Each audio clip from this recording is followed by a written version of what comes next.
जय हिंद दोस्तों, magical math के एक और एपिसोड में आप सबका स्वागत है। हम लोग आज फिर बैठे हुए हैं। हम लोग आज डिस्कस करेंगे प्रोबेबल क्वेश्चंस का ये फोर्थ वीडियो में। इसके वीडियो में आपको क्या क्या मिलेगा वो हम लोग देख लेते हैं। आज हम लोगों को मिलेगा इंट्रोडक्शन टू ट्रिग्नोमेट्री, ट्रिग्नोमेट्री का रिलेटेड जो भी क्वेश्चंस है, पीबीए चैप्टर, थीटा का डिफरेंट वैल्यू, उसको लेके जो चैप्टर्स है वो आपको मिलेगा। फिर मिलेगा applications of trigonometry in height and distance से रिलेटेड क्वेश्चंस आपको मिलेगा। उसके बाद वॉल्यूम एंड सरफेस एरिया से रिलेटेड क्वेश्चंस आपको मिलेगा। मीन मीडियन मोड यानी स्टैटिस्टिक्स से रिलेटेड क्वेश्चंस आपको मिलेगा। और फाइनली आपको मिलेगा प्रोबेबिलिटी। यानी इतने सभी टॉपिक को आज हम लोग आज के वीडियो में डिस्कस करने वाले हैं। और ये मेरे लिए, आप लोग एक बात ध्यान देना कि ये जो भी क्वेश्चंस मैं दे रहा हूँ इसका मतलब ये नहीं कि यही बोर्ड एग्जाम में आएगा। मुझे जो जो प्रोबेबल लगा इसमें से तो वो हमने रखा है। आप लोग इस चीज पे कतई नहीं विश्वास करेंगे कि जो जो क्वेश्चन मैंने दिया वही बोर्ड एग्जाम में आएगा। ऐसा बिल्कुल नहीं है। ये सब क्वेश्चंस मेरे लिए प्रोबेबल क्वेश्चंस है। आप लोग अगर इसे कर लेंगे तो आप लोगों को बढ़िया प्रैक्टिस हो जाएगा, ये तो 100% श्योर है। चलिए देखते हैं आज हम लोग क्या क्या आपके लिए रखे हैं। पहला टॉपिक हम लोग के पास है इंट्रोडक्शन टू ट्रिग्नोमेट्री। उसके लिए आप देखिए क्या क्या क्वेश्चंस हम लोगों ने रखा है। In a triangle ABC angle C is 90 degree, if tan a is 1 by root 3, find the value of sin a cos b plus cos a sin b। तो इस तरह के क्वेश्चंस को कैसे सॉल्व करना है आप जानते हो। आप इसे पीबीएच कंसेप्ट से भी कर सकते हो। और जो लोग और आगे थोड़ा सा एडवांस में जा चुके हैं वो जानते हो कि अगर tan a का वैल्यू अगर 1 by root 3 है तो a का वैल्यू कितना हो जाएगा। अगर tan a 1 by root 3 है, अगर tan a का वैल्यू 1 by root 3 आता है तो a का वैल्यू कितना हो जाएगा। a का वैल्यू आ जाएगा 30 डिग्री। आप लोग इस चीज को जानते हो। तो tan a का वैल्यू आ गया 30 डिग्री। अब हम लोग a का वैल्यू अगर 30 है तो b का वैल्यू कितना होगा। b का वैल्यू ऑफकोर्स 60 डिग्री हो जाएगा। तो a और b दोनों के वैल्यू निकल जाने के बाद हम लोग sign A cos B plus cos A sine B इस जगह पे अगर डाल देंगे और टेबल से वैल्यू निकाल देंगे तो इसका आंसर आ जाएगा। एक ये तरीका है इसे बनाने का। दूसरा, जो लोग PBH, perpendicular by base, perpendicular by height, इस कंसेप्ट से बनाने के लिए जो लोग प्रैक्टिस किए हो वो भी इस क्वेश्चन को उस ढंग से बना सकते हो, उससे भी ये बच जाएगा। ठीक है। अब हमारे पास जो नेक्स्ट क्वेश्चन है उसको एक बार हम लोग देख लेते हैं। नेक्स्ट क्वेश्चन हमारे पास क्या है। नेक्स्ट क्वेश्चन है इन ट्रायंगल ओपीक्यू। इस तरह का क्वेश्चन काफी इंपॉर्टेंट, आपको फिगर ड्रॉ करना होगा। इन ट्रायंगल ओपीक्यू, तो हम लोग एक राइट ट्रायंगल ड्रॉ करेंगे ओपीक्यू लाइक दिस। ओपीक्यू एक राइट ट्रायंगल है। इस ढंग से हम लोगों ने एक राइट ट्रायंगल ड्रॉ किया और राइट एंगल है पी पे। तो इस एंगल को, ये पी है, ये बन गया हमारे लिए राइट एंगल।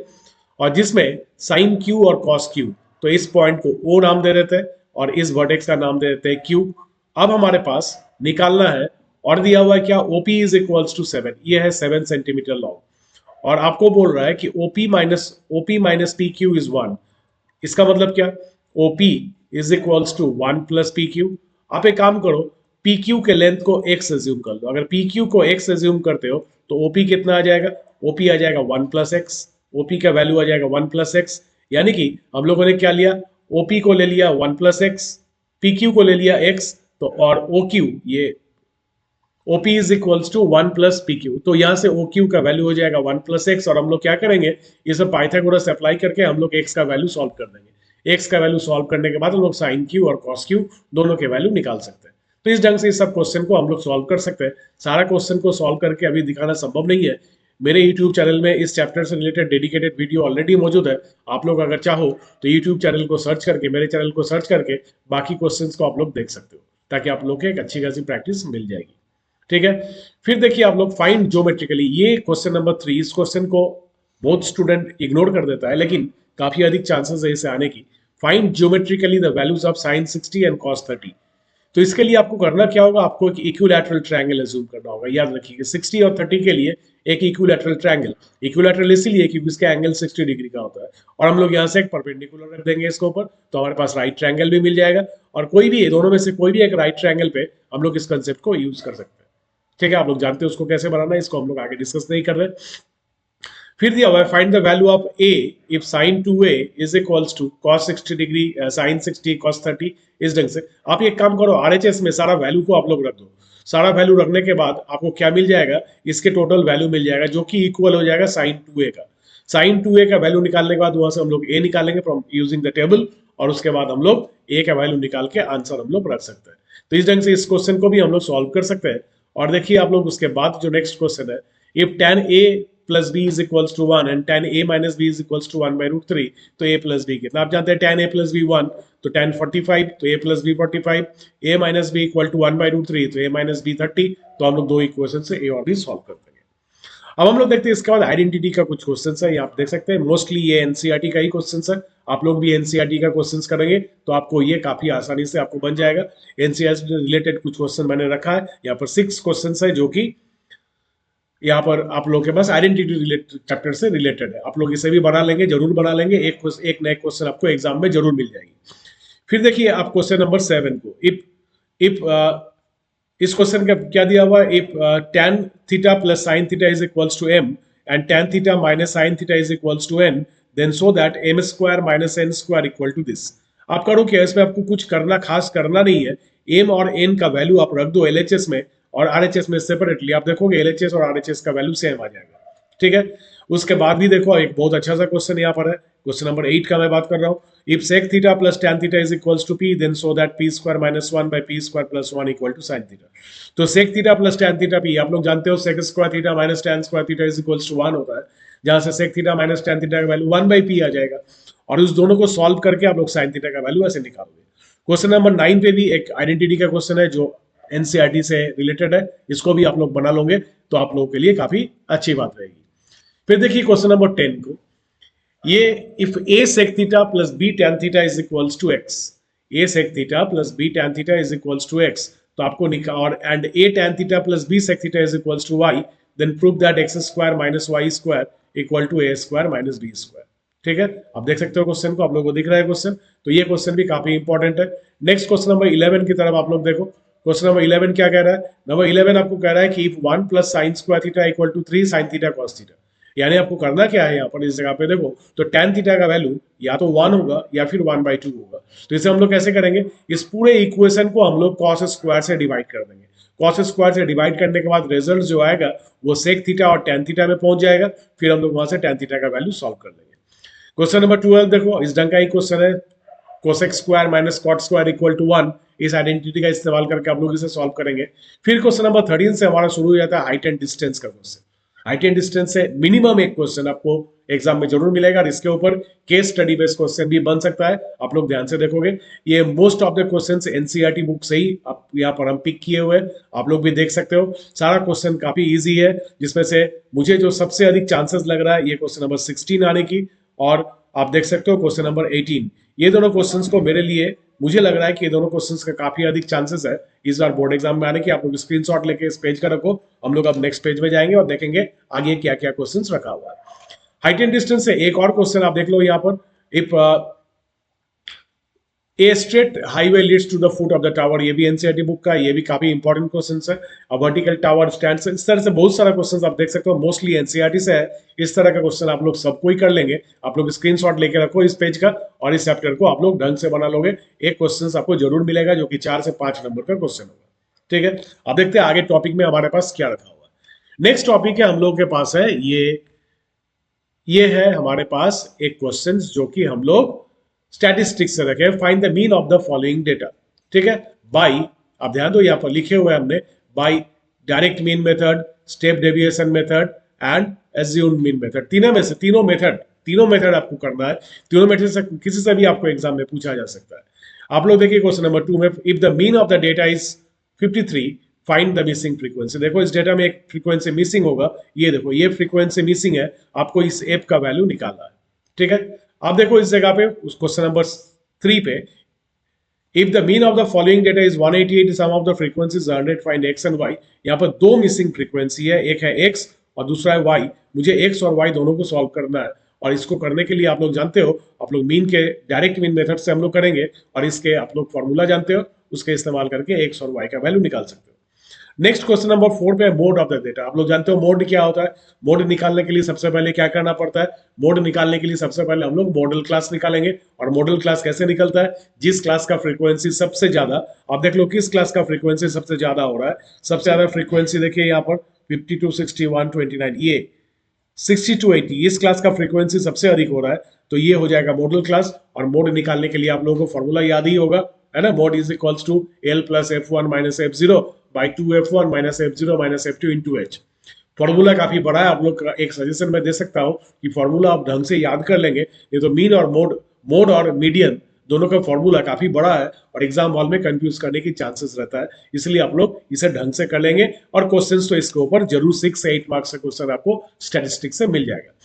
नेक्स्ट पेज में देखो आप क्या दिया हुआ है, find the median of the following data. Median निकालने के लिए आपको सीएफ टेबल बनाना पड़ता है। सीएफ टेबल बनाने के बाद हम लोग n/2 number of observation by 2 करते हैं और उसे हम लोग सीएफ टेबल में सर्च करते हैं। सीएफ टेबल में सर्च करने के बाद हम लोग क्या करते हैं, वहां से हम लोग फिर मीडियन क्लास निकालते हैं। मीडियन क्लास निकालने के बाद मीडियन का फॉर्मूला इस्तेमाल करके बनाते हैं। नेक्स्ट क्वेश्चन नंबर 6 आप लोग देख लो। क्वेश्चन नंबर 6 क्या कह रहा है, ये क्वेश्चन नंबर 6 में find the median if the median of the data is 525 and sum of the frequencies is 100 find the values of X and Y. तो इसे हम लोग कैसे करेंगे, तो जब एक बात मीडियन के क्वेश्चन पे बताना चाहूंगा, आप लोग ध्यान से सुनेंगे। मीडियन के क्वेश्चन पे मीडियन क्लास निकालने का फॉर्मूला डिफरेंट हो जाता है। किसके लिए डिफरेंट हो जाता है, ये डिफरेंट हो जाता है दो अलग अलग क्वेश्चंस के लिए। दो अलग अलग क्वेश्चंस यानी कि जिस क्वेश्चंस पे आपको मीडियन निकालना है, सिंपल क्वेश्चन जैसे क्वेश्चन नंबर 5, उसमें n/2 करके मीडियन क्लास निकालेंगे। और जिस क्वेश्चन पे आपको मिसिंग फ्रीक्वेंसी निकालना है, उसमें मीडियन निकालने का आप सिंपल मेथड इस्तेमाल करोगे। जैसे आप देख लो यहाँ पर मीडियन दिया हुआ है 525 और क्लास इंटरवल में आप खोजो कौन सा क्लास इंटरवल में 525 रहता है। ये है क्लास इंटरवल 500 to 600 जिसमें 525 रहता है, यानी 500 to 600 बन जाएगा मेरा मीडियन क्लास। और मीडियन क्लास बनने के बाद वो फॉर्मूला इस्तेमाल करेंगे और हम लोग क्वेश्चंस को बनाएंगे। काफी छोटा चैप्टर, इसमें लिमिटेड आपका सिलेबस भी है। मीन में एक मीन निकालो तीनों डिफरेंट मेथड से। मैं फिर से कह रहा हूं, तीनों डिफरेंट मेथड से आप मीन निकालोगे, क्योंकि एग्जाम में मेथड इंडिकेट करके क्वेश्चन पूछ सकता है आपको। ठीक है, direct mean method, step deviation method और एज्यूम मीन मेथड, तीनों मेथड से आपको प्रैक्टिस कर लेना है। एग्जाम में जो मेथड से आएगा आप उसे कर सकते हो। अगर मेथड इंडिकेट ना करे तो आप वहां पर इंडिपेंडेंट हो, कोई भी मेथड जो आपको पसंद हो उसे कर सकते हो। मीन का दूसरा क्वेश्चन क्या होता है, सिंगल मिसिंग फ्रीक्वेंसी या देन डबल मिसिंग फ्रीक्वेंसी। उसके बाद आपके पास आ जाता है मोड। मोड में कुछ वेरिएशन है नहीं, मोड निकालने का सिंपल फॉर्मूला यूज करके निकालना है। और देन मीडियन, एक मीडियन निकालो और मिसिंग फ्रीक्वेंसी मीडियन से रिलेटेड क्वेश्चंस को करो। तो ये था स्टैटिस्टिक्स से रिलेटेड चैप्टर्स। अब देखते हैं आगे हम लोग के पास क्या रखा हुआ है। नेक्स्ट हमारे पास है वॉल्यूम एंड सरफेस एरिया से रिलेटेड चैप्टर। वॉल्यूम में हमको क्या करना है, क्यूब करना है, क्यूबॉइड करना है, सिलेंडर करना है, कोन करना है, स्फीयर करना है, हेमिस्फीयर करना है, बस इतना ही करना है। इतने ही टॉपिक में से हमारा वॉल्यूम सरफेस एरिया से क्वेश्चंस बन जाएगा। मोस्ट ऑफ द क्वेश्चंस हम भी जो आज सिलेक्ट किए देखिए आपके सामने रखा हुआ है। ये सब क्वेश्चंस में से मोस्ट ऑफ द क्वेश्चंस आपके एनसीईआरटी बुक से है और कुछ क्वेश्चंस कुछ सप्लीमेंट्री बुक से और पीवाईक्यू से भी लिया हुआ है। आप लोग उस सब क्वेश्चंस को देखेंगे, इसमें कोई खास डिफरेंट क्वेश्चन है नहीं। आप ये गुलाब जामुन वाला जो क्वेश्चन नंबर 7 देख रहे हो, इस क्वेश्चन को भी कर लोगे। ये क्वेश्चन भी काफी अधिक चांसेस है इस बार बोर्ड एग्जाम में आने की। ठीक है, ढंग से कर लो। वैसे सारे क्वेश्चंस का इक्वल चांसेस है बोर्ड एग्जाम में आने की, लेकिन मुझे लग रहा है कि ये 7 नंबर क्वेश्चंस का ज्यादा चांसेस है बोर्ड एग्जाम में आने की। आप लोग स्क्रीनशॉट लेके रख लो और हर क्वेश्चंस को आप लोग ढंग से प्रैक्टिस कर लोगे ताकि बोर्ड एग्जाम में आपको कोई भी दिक्कत ना हो। फिर मिलते हैं अगले अगले पेज में। ये भी वॉल्यूम सरफेस एरिया से रिलेटेड क्वेश्चंस है। आप देख लो, ये एनसीईआरटी के एग्जांपल से मोस्ट ऑफ द क्वेश्चंस चुना गया है और ये सारे क्वेश्चंस काफी इंपॉर्टेंट है, एग्जाम में आने लायक है। आप लोग ऐसे सारे क्वेश्चंस को भी आप लोग देख लोगे बढ़िया से और सारे क्वेश्चंस को कर लोगे। ये सभी एनसीईआरटी के एग्जांपल्स है। आपको अगर दिक्कत होगा तो एनसीईआरटी के एग्जांपल आप लोग देख लोगे, जहां से आप लोग इस चैप्टर के क्वेश्चंस को आराम से बना सकते हो। ठीक है, अब फाइनली हमारे पास जो चैप्टर्स आता है वो है प्रोबेबिलिटी। प्रोबेबिलिटी से 4 मार्क्स का क्वेश्चन आपको मिलेगा। प्रोबेबिलिटी से एक केस स्टडी बेस्ड क्वेश्चन भी बनाया जा सकता है और प्रोबेबिलिटी से डायरेक्ट क्वेश्चंस भी हो सकता है। एमसीक्यू में भी प्रोबेबिलिटी से भी क्वेश्चन बन सकता है। यानी प्रोबेबिलिटी एक ऐसा चैप्टर है जिससे आपको हर जगह से क्वेश्चंस पूछा जा सकता है। आप लोग ढंग से इसका तैयारी करेंगे। आप देख लो पहला क्वेश्चन सब आपके पास क्या रखा हुआ है। इसमें दिया हुआ है an unbiased coin is tossed. एक कॉइन को टॉस करेंगे। प्रोबेबिलिटी का फॉर्मूला आपको सबको याद होगा, probability is equals to number of favourable outcome by number of possible outcome. तो जब एक कॉइन को टॉस करते हैं तो पॉसिबल आउटकम 2 होता है और उसमें से एक्चुअली ये कॉइन नहीं है, यहाँ पर कॉइन नहीं होगा, ये पोर्शन होगा आपके लिए 1 डाइस। ये डाइस हो जाएगा। 1 dice is thrown. Find the probability of getting an even number, which is an even number and then multiple of 3. Next question आता है find the probability of getting 53 Sundays in an ordinary year. Ordinary year के लिए आप सबको याद है answer 1/7 होगा और अगर ये एक लीप ईयर हो तो आंसर 2/7 हो जाएगा हर क्वेश्चन में। कैसे होगा इसके ऊपर भी डेडिकेटेड वीडियो मेरे यूट्यूब चैनल में, आप लोग इसे देख के बना सकते हो। फिर देखिए, अब most of the questions are taken from NCERT exercise और एनसीईआरटी एग्जांपल्स। आप लोग ढंग से इसको कर लोगे और आप लोग बढ़िया से प्रैक्टिस कर लोगे। ये सारा चीज करने के बाद अब इतना तो गारंटी है, 4 प्रोबेबल क्वेश्चंस का मैंने वीडियो रखा है, ये फोर्थ है और आखिरी है प्रोबेबल क्वेश्चंस का। तो ये सभी प्रोबेबल क्वेश्चंस का वीडियो अगर आप लोग ढंग से देख लोगे तो इतना तो मुझे विश्वास जरूर है कि आपके बोर्ड एग्जाम में आपको बहुत अच्छा मार्क्स आने वाला है। ठीक है, मिलते हैं अगले वीडियो में, तब तक के लिए जय हिंद।